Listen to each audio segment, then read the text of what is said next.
U ime kluba HRID-i vidim jednu prijavu, uvažena zastupnica Irena Petrijevčanin Vuksanović. Izvolite.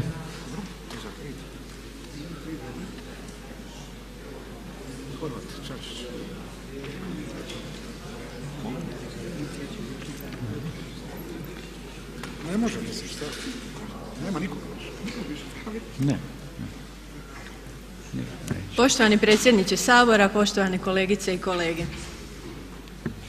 U ovih par mjeseci rada u Saboru osnovno načelo našeg djelovanja bila je istina i pravda. I očito je da je u ovom društvenom i političkom glibu u koji je Hrvatska nažalost trenutačno potonula normalno svašta što ne bi trebalo biti. Netko može imati političkih zlouporaba debeli kao Biblija, a i dalje suvereno hodati na političkoj sceni. Na što se u očima javnosti sveo Hrvatski sabor?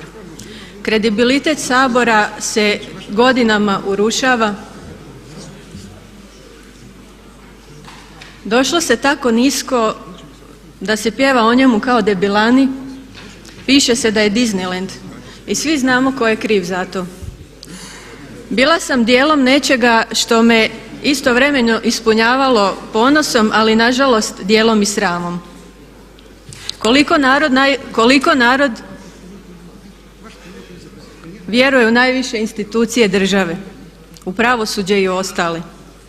Kad je glavna konstanta politike to da su političari mahom postali svrha sami sebi, a korupcija opće društvena pojava. Pa kako se ne bi nakupila kolektivna frustracija naroda? Naš klub je bio protiv izbora ustavnih sudaca koji su članovi političkih stranaka ili koji svojim profesionalnom radom nisu zaslužili tu visoku funkciju. Bili smo i protiv pritisaka na neovisna tijela poput Vijeća za elektroničke medije ili pravobraniteljica. Današnjoj kolektivnoj frustraciji i eskalaciji nasilja koje svjedočimo doprinijela je najviše politika. Nažalost, neki su sami sebe proglasili jedinim ovlaštenim mjeriteljima domoljublja, a kriterij je naravno izopačen. Je li domoljub, kolegice i kolege, onaj koji se bavi poviješću i priča o domoljublju ili je, kolegice i kolege, domoljub onaj koji se zalaže djelima za bolju Hrvatsku, za bolju poziciju Hrvatske i za očuvanje prirodnih bogatstava? Ali s druge strane, ako biste uputili bilo kakve zamjerke na račun najveće oporbene stranke i koalicijskih partnera, odmah bi vam isto tako bila zajamčena etiketa nemodernog, da ne kažem zatucanog ili desnog.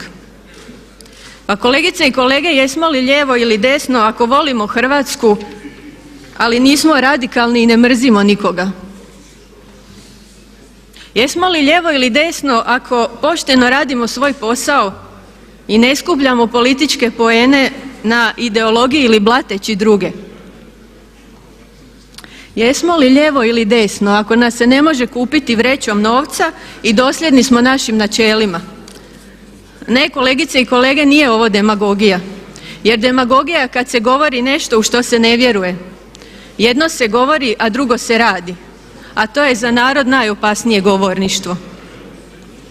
Kako to da se ističe nacionalne interese, a istovremeno se obavlja netransparentna prodaja? Potpuno isto kao i prethodne vlade. Ma kako to da se ni oko čega nije pokazala tolika složnost kao o tome da država mora ekspresno prodati dionice, na primjer ostatka Končara? Ma radi se jednostavno o tom da je prodajom ovog zadnjeg paketa od 20% dionica samo okončan jedan proces, a to je konačna predaja Končara. Po podacima burze i klirinškog društva vidi se da dionice posjeduju neki skrbnički računi, no ne znamo imena, ali možemo pretpostaviti tko stoji iza njih.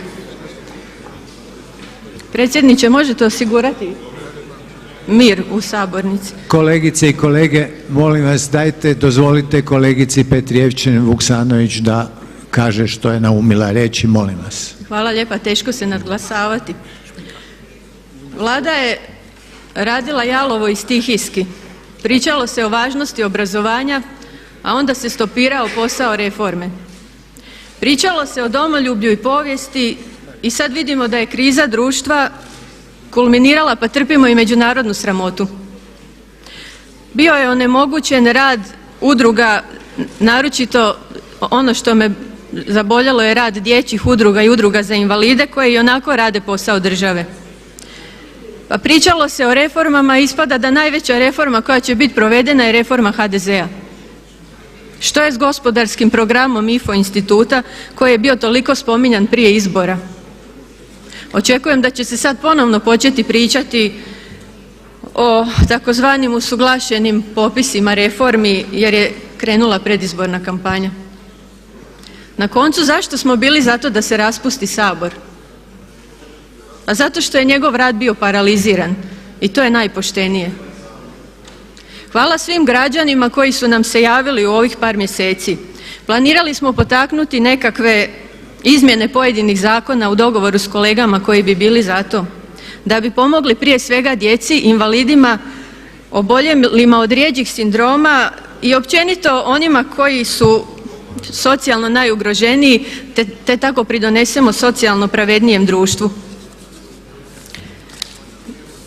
I dopustite mi da još kažem nekoliko riječi. Svi znamo da je HRID izrasla iz udruge. Zna se da smo na prošlim izborima nosili cijelu prvu izbornu jedinicu u dogovoru s MOST-om nezavisnih lista. I isto tako svi dobro znaju, cijela hrvatska javnost, što je bilo nakon izbora. Razgovaralo se i pregovaralo, više njih, i po konobama, i po restoranima, i po stanovima, a bome i u ponoć u Vladi. No samo je jedan bio izvrgnut javnom ruglu, dok istodobno neki ne da nisu izbačeni, već su postali i ministri. To je moje osobno mišljenje, ali i dan danas smatram to licemjernim. Jer zajedno smo imali načela kojih se nismo odrekli ni ovih par mjeseci rada u Saboru. I nijednog trena nismo odstupili od tih načela. I prije pola godine sam govorila jednako kao i sad i govorit ću i dalje, pa makar više nikad ne zakoračili u ovaj Parlament. I na kraju sad se vidi jasnije nego ikada da u hrvatskoj politici napretek ima osobnih interesa, velikog ega i tobožnje brige za hrvatske građane, ali istinske brige ima jako malo. I stvarno kronično nedostaje onih koji politiku gledaju kao alat za bolje društvo umjesto za vlastiti interes.